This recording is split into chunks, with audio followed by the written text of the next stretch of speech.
You guys remember growing up? I don't know if you're this way, but just growing up with the anticipation of dad coming home.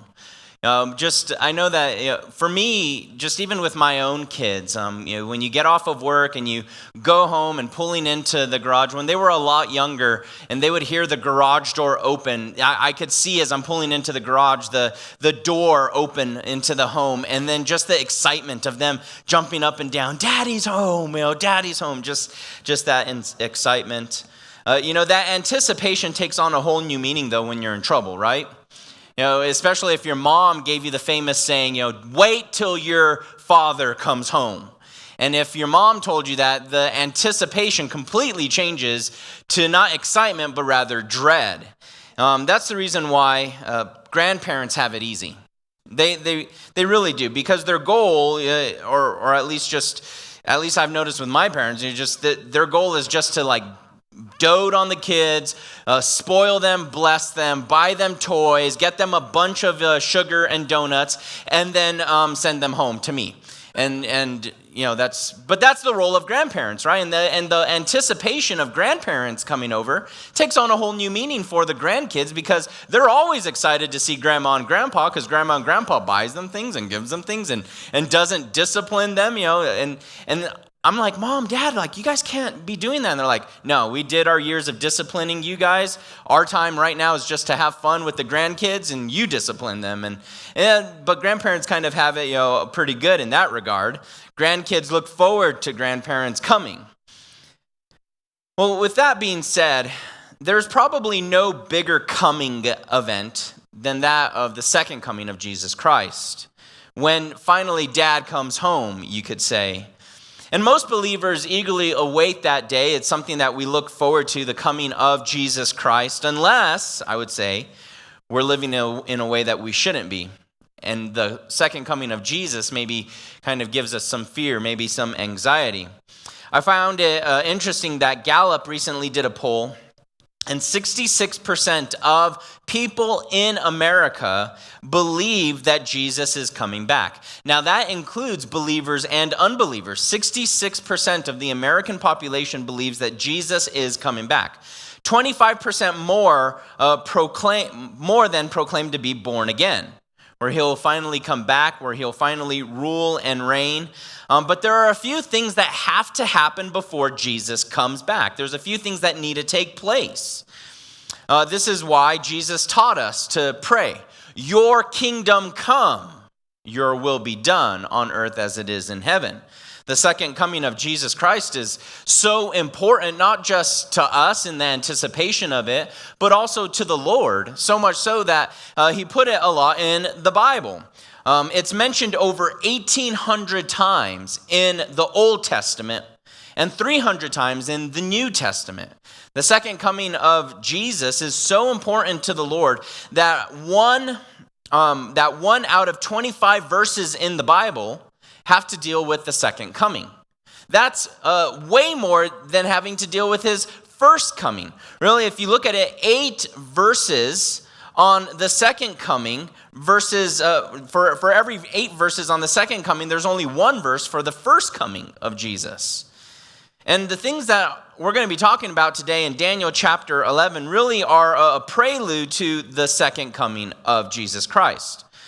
And there are a few things that have to happen. And the thing that we're going to cover today is there has to be someone who will arise on the scene, who will proclaim himself to be God, proclaim himself to be a dictator, and ultimately rise to the scene of ruling the world before Jesus will return. And so if you're taking notes, I've titled this morning's message, BRB Part 1.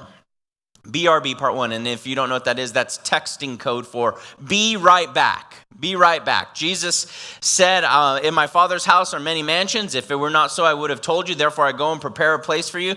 And if I go and prepare a place for you, I will come back. I will be right back. And we're going to look at a few things that have to happen before Jesus returns.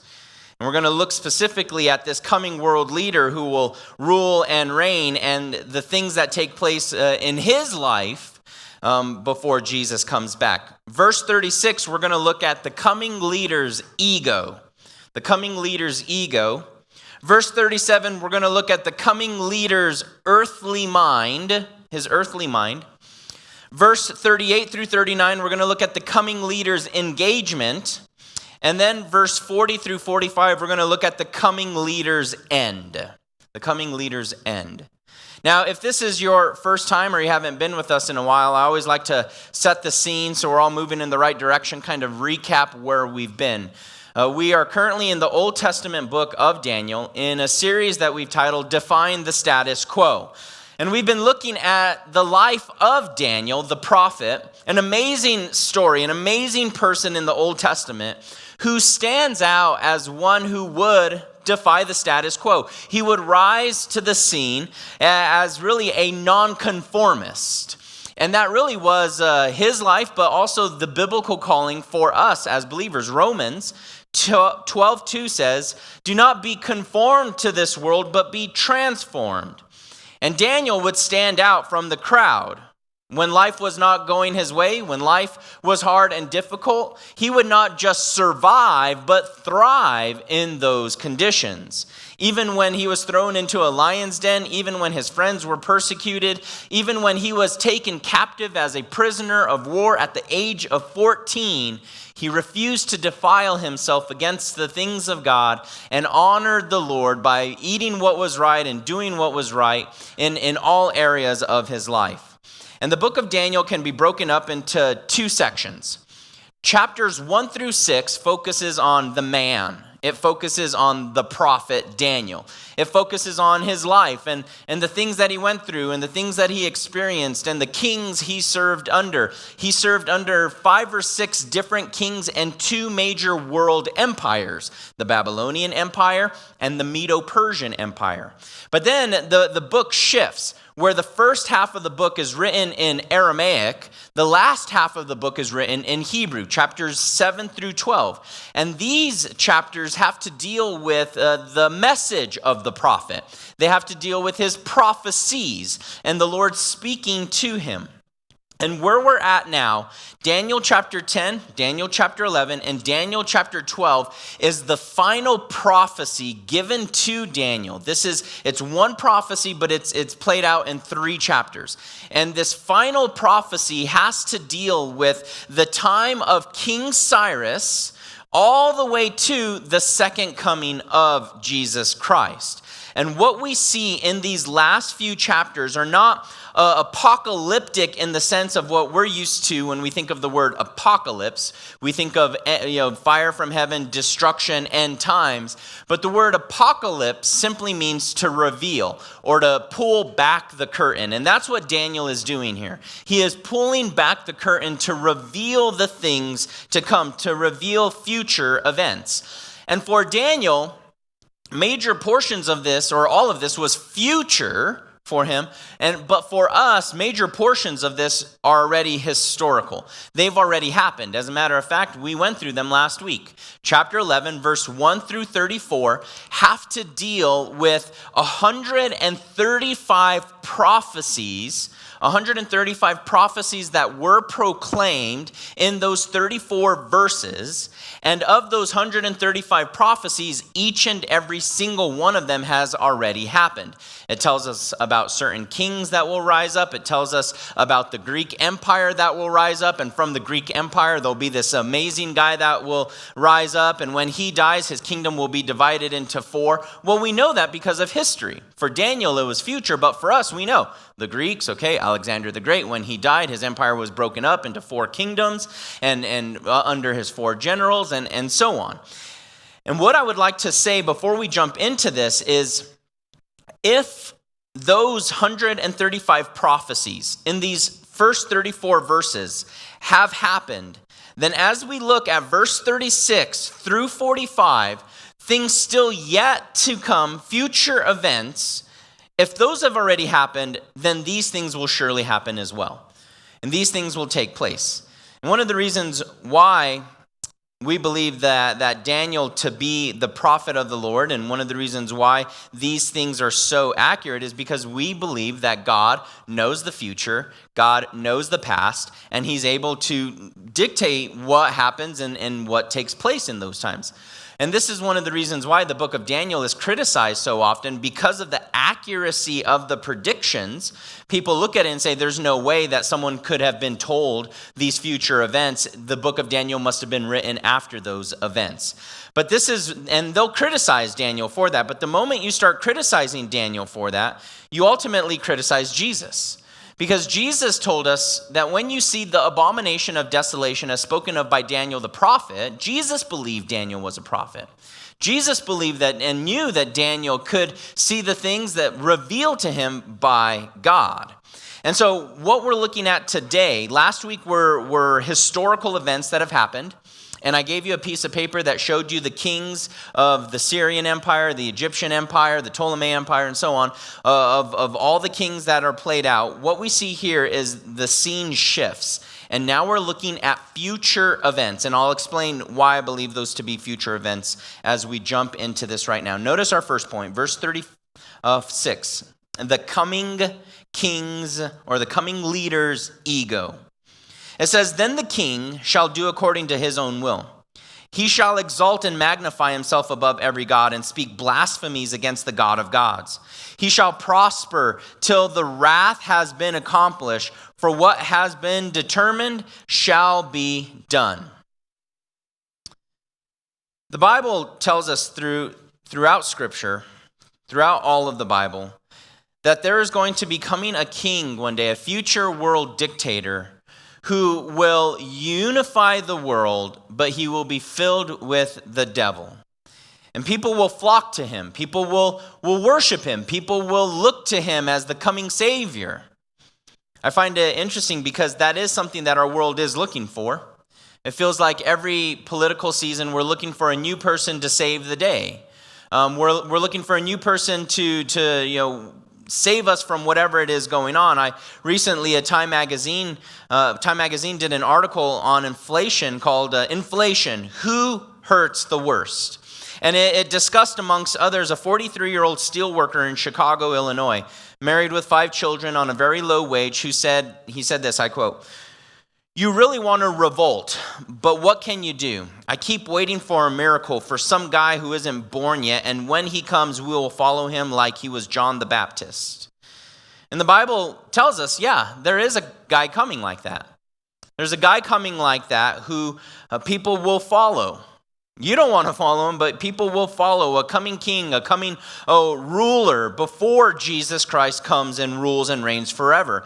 And we call him the Antichrist. We call him the Antichrist, and he surfaces here, not just here, but throughout many sections of Daniel, many other sections of Scripture, 1st and 2nd Thessalonians, which is going to be the series of books we jump into when we're done with Daniel here, the book of Revelation as well. And one of the reasons why I believe this to be a whole new section is because, notice it starts off by saying, then the king shall do according to his will. Well, like I said last week, 135 prophecies in the first 35 verses have been fulfilled. In other words, we're able to plug from history, corroborating data of those first 35 verses. They've been filled historically. The problem is beginning now in verse 36, is there's no such history that corresponds with what we read in this description. It kind of falls off the grid. Everything has been fulfilled, but nothing in these verses onward have been fulfilled. And so I believe it's introducing us to a new king. Not the last king that we saw last week. The last king was a king by the name of Antiochus Epiphanes. He was a king of what we know of today as modern-day Syria. And when the Bible talks about the king of the north and the king of the south, and all of that, remember, has to do with the geography of the Bible. For us, we view geography based off of America, right? Where's north of America? For us, it's Canada, right? It's Canada. You know how they got the name Canada? Canada. I'm just kidding. Where's Diana? She's our local Canadian. Hey. But this is just a cheesy joke. But then south is Mexico, east, west, so on. But in the Bible, geography is always based off of Israel.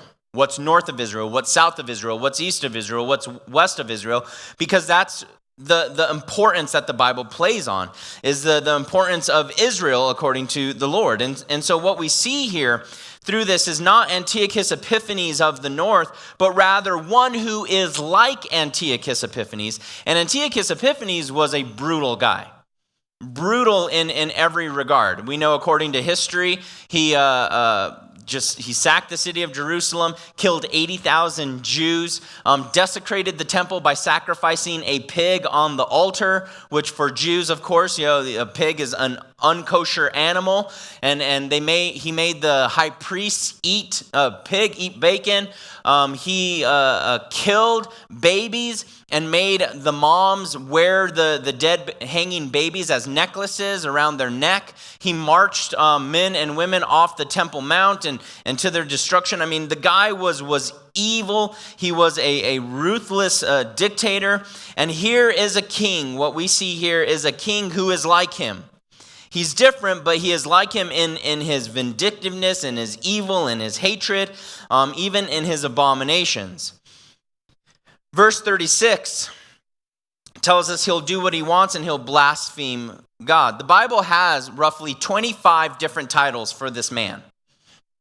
25 different titles. We call him the Antichrist, the Beast, the Son of Perdition, the Lawless One, the Man of Sin. Daniel chapter 7 calls him the Little Horn.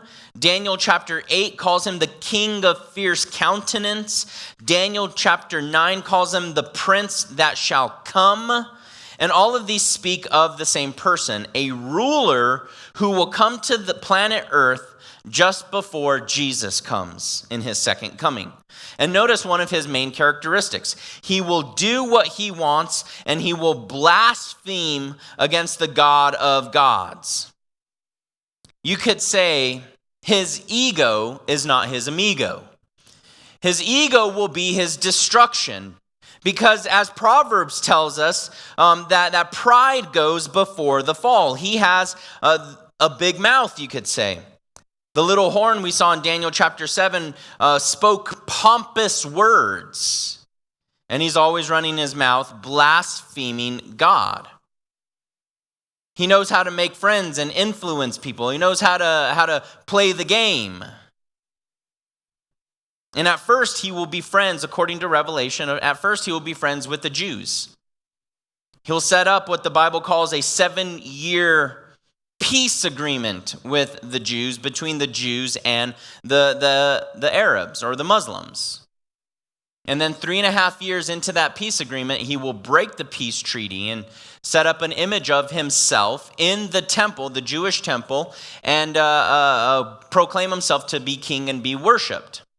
The question becomes okay, how is that going to happen? Because when you look today, for example, when you look today in Israel, the place where the Jews worship, we know of it as the Wailing Wall or the Western Wall.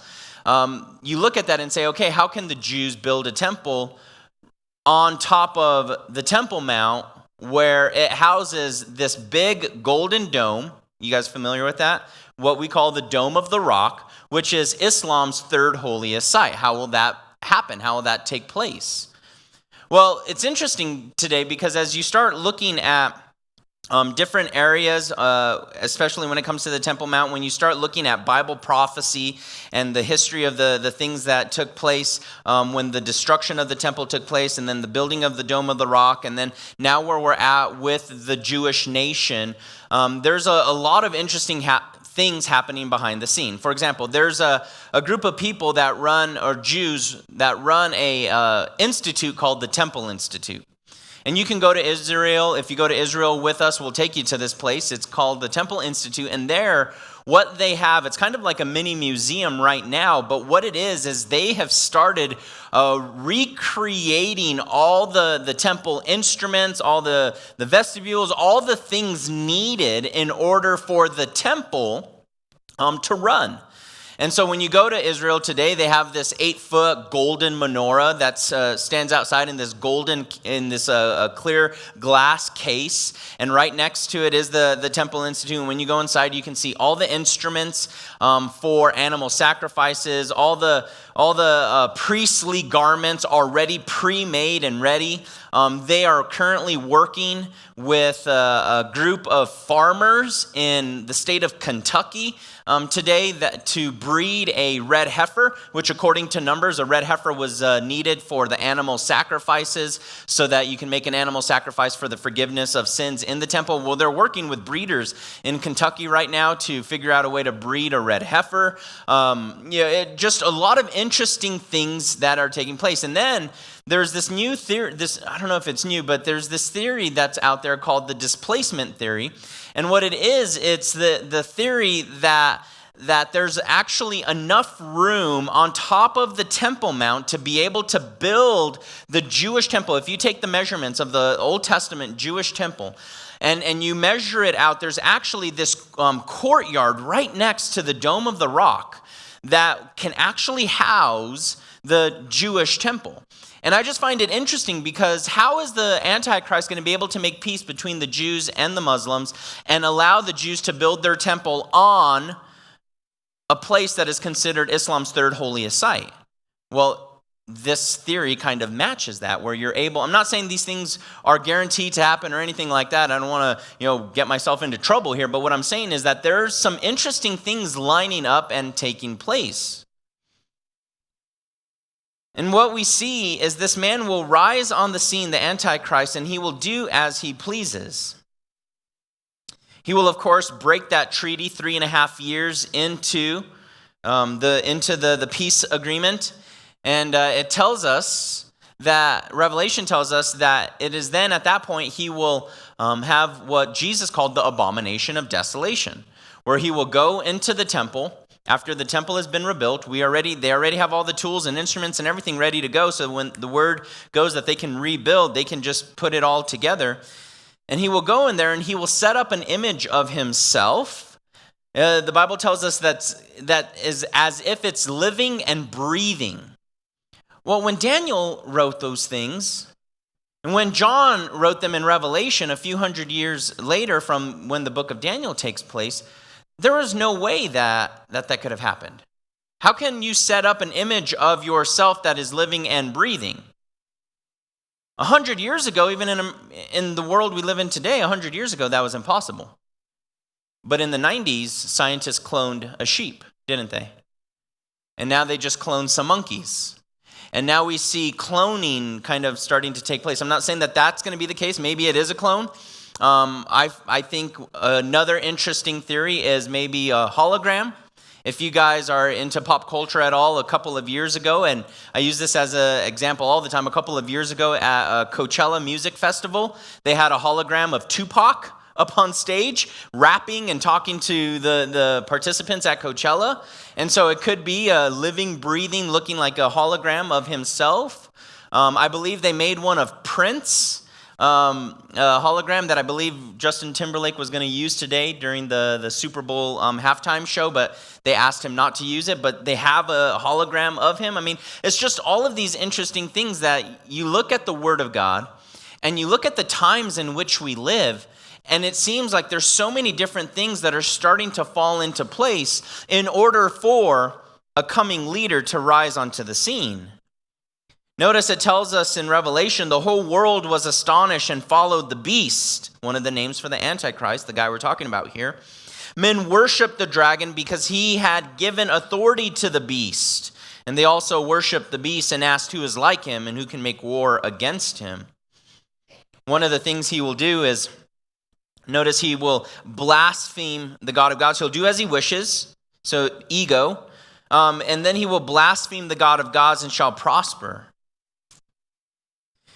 He will proclaim himself to be God. He will proclaim himself to be the Savior of the world. And the Antichrist will blaspheme the things of God. It's kind of like the story I heard of a mom who was making pancakes for her young boys. Kevin was 5, and the other boy Ryan was 3, and they started arguing over who was going to get the first pancake. And I don't think kids just argue over who's going to get the first pancake. I think we adults like to argue over who gets the first pancake too. Or at least we do in my house, and I win all the time. No, I'm just kidding. My wife wins all the time. Right? No, I don't know. They were arguing over who gets the first pancake. And so the mom thought, this is a good time for me to teach like this object lesson to the kids. Boys, she told them, if Jesus were here, I bet he would let his brother have the first pancake.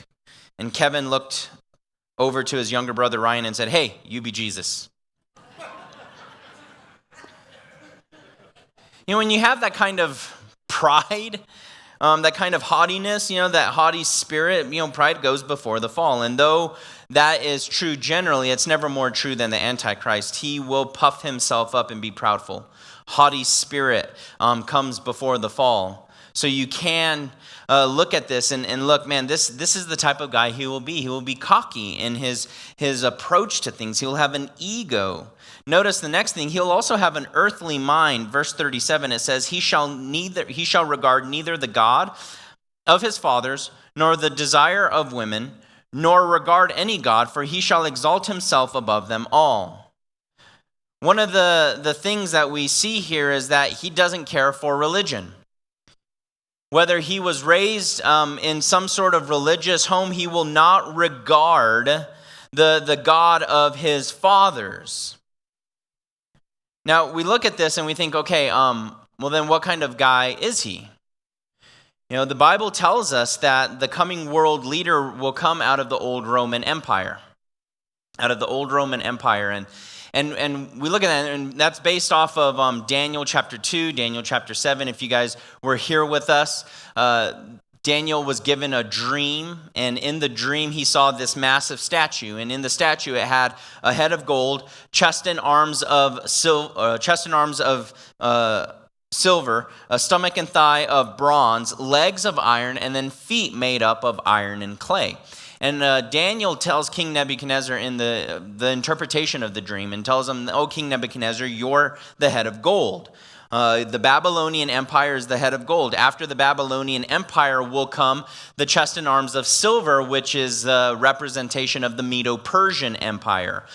From the Medo-Persian Empire will come the stomach and thighs of bronze, which is a representation of the Greek Empire. And then the legs of iron represent the Roman Empire, and then the feet of iron and clay. And Daniel 7 tells us that the Antichrist will come out of this old Roman Empire and create an empire of iron and clay. It will not mesh well, but it will be able to kind of stand.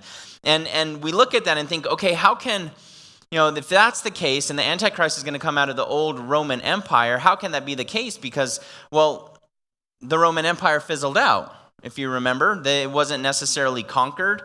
Yes, the barbarians went after them and the Visigoths and so on and so forth, but they weren't ever really conquered until you start remembering the map of the Roman Empire and how the Roman Empire was broken up into two. If you remember, like two legs of iron, it was broken up into the Western Roman Empire and the Eastern Roman Empire.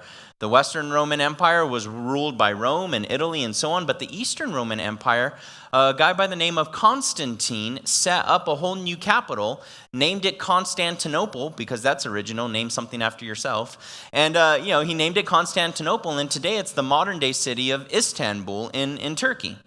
And roughly 60% of the old Roman Empire today is occupied by what we would know of as Muslim nations. And so you look at the thought line of the Antichrist coming. He won't regard the God of his fathers. It could be that, and like I've stated before, it could be that he has maybe a background in Islam, or maybe it could be he has a background in Judaism of some sort, because how can the Jews worship him as the Messiah unless he has Jewish ancestry in him? But the problem is everybody looks to Europe, the Roman Empire, for some European white guy to come on the scene and rule and reign. When the reality is the majority of the Roman Empire was in what we know of today as Islamic ruled countries. And so we need to understand, if you know history, you remember this, that you've got the two legs, the Western leg and the Eastern leg. And the Antichrist jumps on the scene. And regardless of what his background is, whether it's Judaism or Islam, he will not regard the God of his fathers. He'll be anti-religion. He will be anti-religion in everything that he says and does, and people will worship him for it. People will worship him for who he is. Now, here's what I find interesting, though, is because while we are looking to the second coming of Jesus Christ, there are a few things that have to happen before Jesus returns, aka this guy has to rise on the scene. If you look at Islamic literature, you didn't know you're getting a history lesson today. If you look at Islamic literature, most Muslims are looking for this. They're looking for this. The Mahdi. Okay, the Mahdi is a coming prophet, a coming world leader for the Muslims, and this is the description of him. He will be a person who will accomplish a great deal in the first 3.5 years of his leadership. He will be one who will set up a peace agreement with the Jews, and then he will destroy the Jews. He will establish an Islamic world headquarters in Jerusalem. He will take control of the world and destroy all of those who lead. And when you start reading the things that the Islamic apocalyptic literature indicates, they're looking forward to the guy that we in the Bible call the Antichrist. And so I just find it interesting that people will be able to rally around him and want to worship him and love him, not just Jews, not just Muslims, but the whole world. And we think, how can that happen? How can that happen? Well, look at the time and the culture in which we live. Like that Times article. People are looking for someone to lead them. People are looking for a world leader to save them. And we think like, man, how can someone like, someone who speaks such blasphemies? Well, just think of the time we're living in. People are being desensitized on a daily basis to holiness and righteousness and goodness and things that are moral and upright. People call evil good and good evil. That is the day in which we're living in. I mean, just think of a couple of years, many years ago, we didn't have movies broken out into PG-13, right? And then all of a sudden now we've got these different ratings. But now we've got things that are being allowed to be said on TV, watched on television. The average person between the age of 1 and 18 will see, by the time he turns 18, over 500,000 murders on television, close to 750,000 sex scenes of some sort capacity on television, movies. I mean, the things that are being inundated in our daily lives and the things that we're taking in are desensitizing us to what's good and right and pure and honorable and holy. And so as we look at this, people will start following him. As a matter of fact, the Lord tells us, 2 Thessalonians 2, God will send them strong delusions. They will believe the lie. There'll be this supernatural confirmation of already hardened hearts of the people of earth. And so he won't be religious, he'll be egotistical.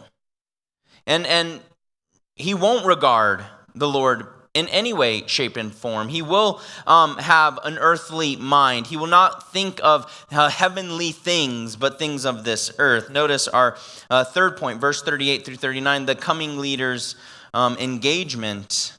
It says, but in their place he shall honor a God of fortress. The word fortress can be translated stronghold or quite literally warfare. That he will honor a God of fortress, a God of warfare, and a God which his fathers did not know. He shall honor with gold and silver, with precious stones and pleasant things. Thus he shall act against the strongest fortress with a foreign God. And he shall acknowledge and advance its glory. And he shall cause them to rule over many and divide the land for gain. Remember, we're dealing with the Jewish people here, the Jewish state. This is who Gabriel the archangel is revealing to Daniel. Remember, he told him, like, these are the things that are going to happen to the Jewish people in the future. And what we see here is he will come against the nation of Israel, and he will use warfare as a means to come against them. And he will do it because of gold and silver and precious stones and pleasant things. He will act against the strongest fortress with a foreign god. And he shall acknowledge and advance its glory and cause them to rule over many and divide the land for gain. He will be a political ruler. We don't know who he is today. And unfortunately, there's been one too many books and one too many Christians that will jump out on the scene and say, oh, it's this guy, oh, it's this guy, oh, it's this guy, oh, it's this guy. We don't know. The Bible doesn't tell us. All the Bible tells us is he has to come out of the old Roman Empire.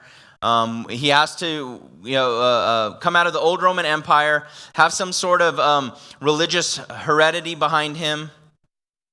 But his aim will be to be a political ruler of world using quite literally a war machine. Outwardly, the Antichrist's God will be warfare. And that is who he will worship. That is what he will trust. That's what he will care about. What we see is in Revelation, the dragon, Satan, gave the beast, the Antichrist, his power and his throne and great authority. Paul, the apostle, said, the one who is coming is in accord with the activity of Satan, with all powers and signs and false wonders, and with all deception of wickedness for those who perish, because they did not receive the love of truth as to be saved. He will be one that will use warfare as a means. It'll be chaotic. It's like the story I heard of three friends who were hanging out, and they were talking about the oldest profession known to man. And then one was a doctor, one was a surgeon, the other was an engineer, and the third one was a politician. And they were talking like, no, who's the oldest? And the surgeon says, actually, if you look at the Bible, it says that God had Adam fall asleep and he took a piece from him and made woman. So technically, the doctor, the surgeon, is the oldest profession. And the engineer said, well, actually, if you go before that event took place, it said that God created the heavens and the earth. Actually, creation, and though that's an engineering, he created the heavens and the earth out of chaos. And the politician looked at him and said, yeah, but who created the chaos? The thought line and the idea as we look at that is like Daniel. What we see here, the Antichrist will not be above creating chaos. But ultimately, he will reach an end. Notice our fourth point, verse 40 through 45, the coming leader's end. It says, at the time of the end, the king of the south shall attack him, and the king of the north shall come against him. King of the south, king of the north. This is in reference, remember, geography, according to the Bible, is always in reference to Israel. So this isn't Canada or Mexico, okay? This is the king of the north and the king of the south. The king of the north shall come against him like a whirlwind with chariots, horsemen, with many ships. He shall enter the countries, overwhelm them, and pass through. He shall also enter the glorious land. What's the glorious land? Israel. And many countries shall be overthrown, but these shall escape from his hand, Edom, Moab, and the prominent people of Ammon. He shall stretch out his hand against the countries, and the land of Egypt shall not escape. And he shall have power over the treasures of gold and silver, over the precious things of Egypt. Also the Libyans and Ethiopians shall follow at his heels. But news from the east, notice this, news from the east of Israel, news from the north shall trouble him. Therefore he shall go out with great fury and destroy and annihilate many. And he shall plant the tents of his palace between the sea and the glorious holy mountain. And yet he shall come to his end, and no one will help him. This is interesting because it's speaking of an event that's going to take place before Jesus returns. the coming end. Now, many Bible scholars, many world leaders believe this, biblical leaders believe this to be a battle that is spoken of in Revelation, what we know of today as called the Battle of Armageddon. It takes place in Israel in a valley called Megiddo. And if you get to go to Israel with us, Megiddo is beautiful. It's actually this beautiful valley. It's green. You can go on the mountains and look all around it and see just this amazing valley. Napoleon Bonaparte called it the greatest strategic fighting valley in the world. It's actually a crossroads between all parts of what we know of the world in that area of the world. The eastern side, like Jordan, all the way from the south and the north, you can make your way, and it all kind of intersects in this valley, the valley of Megiddo. And notice what we see here is it says that the kings of the north and the kings of the south are going to come against him. He will have planted his tent, his palace, between the seas and the glorious holy mountain. Well, the seas most likely is reference to the Mediterranean Sea and the Dead Sea, and then the glorious mountain being the Mount of Olives. And what's in between the Mediterranean Sea and the Mount of Olives today? This Temple Mount that has a Dome of the Rock, where the Jews still worship at the Wailing Wall. And it says he'll have set up his palace there, most likely inside the Jewish temple. And it says when he does that, these people will come against him. The only ones that will escape, notice, from his hand in verse 41, will be Edom, Moab, and the prominent people of Ammon. Those today, that region today, we know of today as the modern-day nation of Jordan. And this plays an interesting factor into it, because if the people of Jordan, right, they will escape his hand. This is the reason why Jesus tells us in Matthew 24, he says, when you see the abomination, he's talking to the Jews, when you see the abomination of desolation, it is time to get out of Dodge. And where do the children of Israel go? They go east to this fortified city, most scholars believe to be the ancient city of Petra today, which is in the modern day nation of Jordan. What we see also through this, it says that kings of the north and kings of the south shall come against him. The Jews will flee to the east. Revelation chapter 12 tells us, interesting, that there's a fortress in present-day Jordan where they'll flee to. And the Antichrist will hear bad news. He'll hear bad news coming from the east, and he'll hear bad news coming from the north. And what we see is a group of kings. What we know of in Ezekiel 38 and 39 describes as a war of Gog and Magog. Gog and Magog are represented by two nations today that we know of as modern-day Iran and modern-day Russia. Now, 100 years ago, this didn't make sense. In Daniel's time, it didn't make sense. In Jesus' time, it didn't make sense. I'm sure to him it did, but it didn't make sense.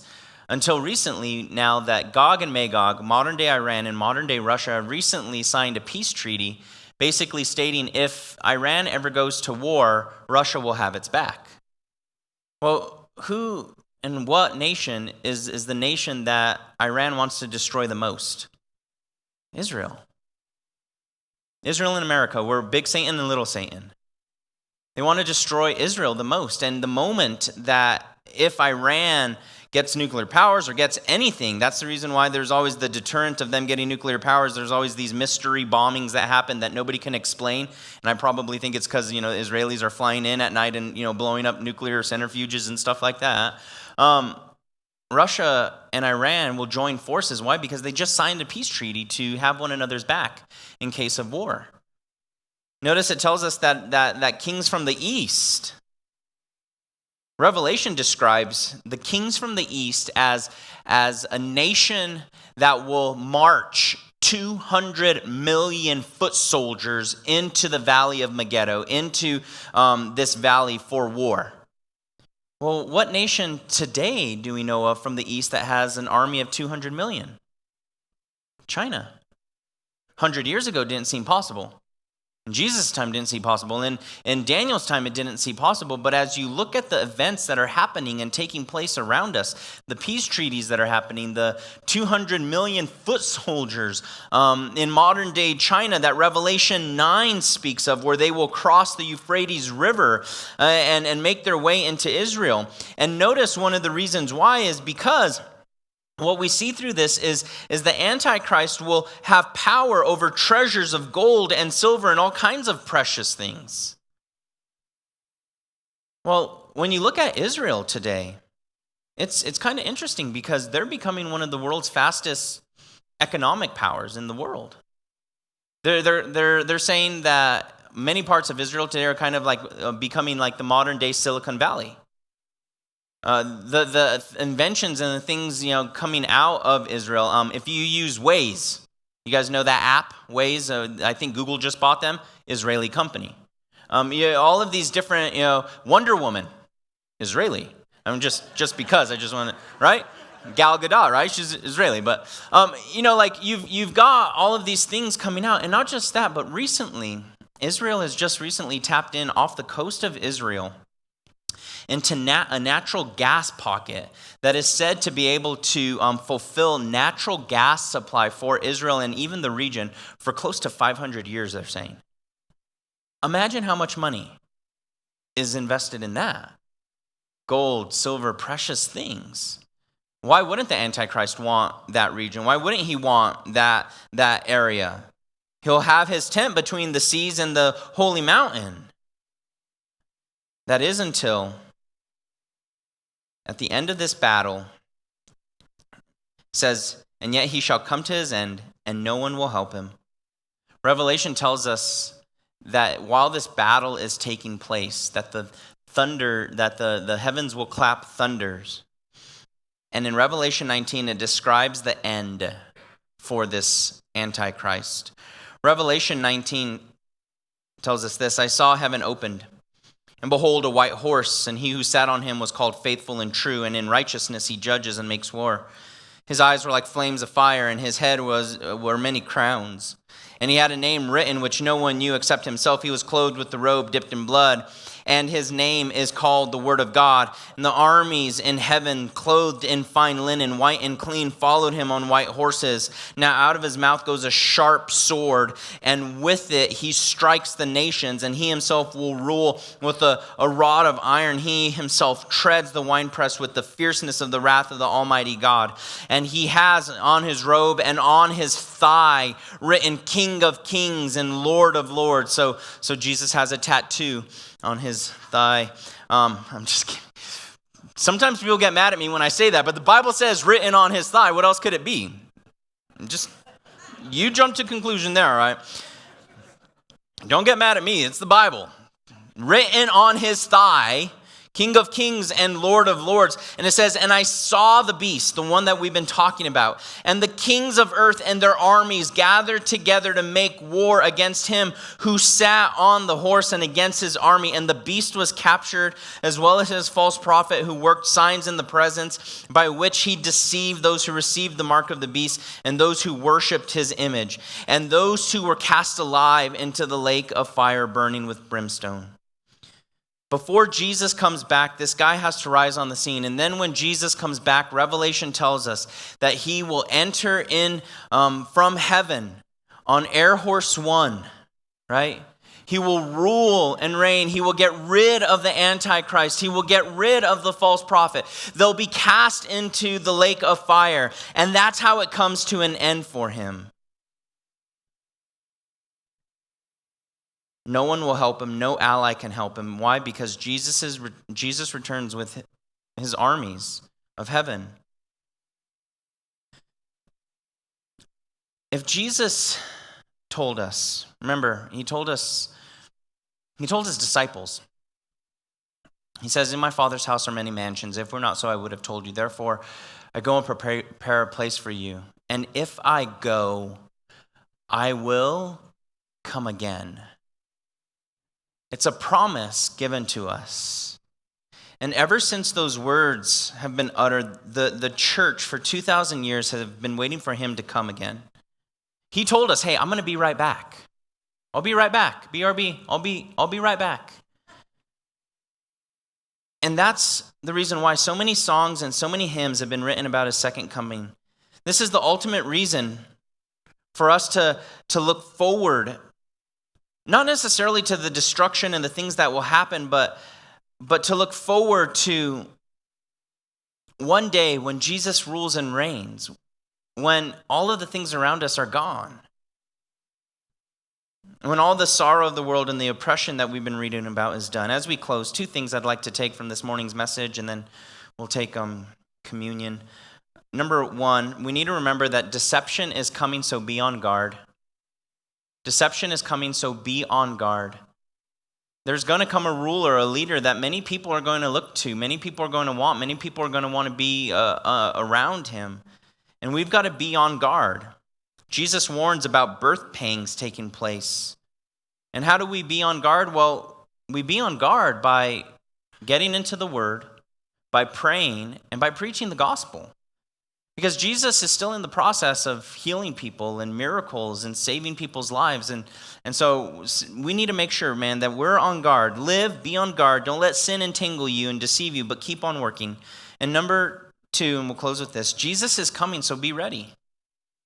Jesus said, I'm coming back. I will be back. Some things have to happen.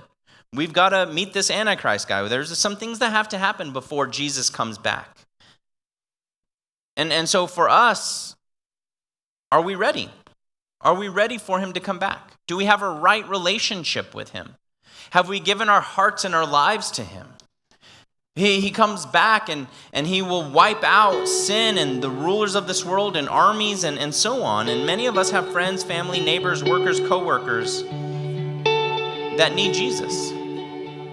Just as Satan has a counterfeit for everything that God has given us, a counterfeit world leader, a counterfeit Messiah, sometimes there are counterfeit Christians. People who think they know the Lord, but they don't. People who pretend to be Christians, but they're lost. 1 Thessalonians 5:9 says, God has not appointed us for wrath, but for salvation. Titus 2:13 says, we look forward with hope to the wonderful day when the glory of our great God and Savior Jesus Christ will be revealed. And so we've got to be ready. We've got to be on guard.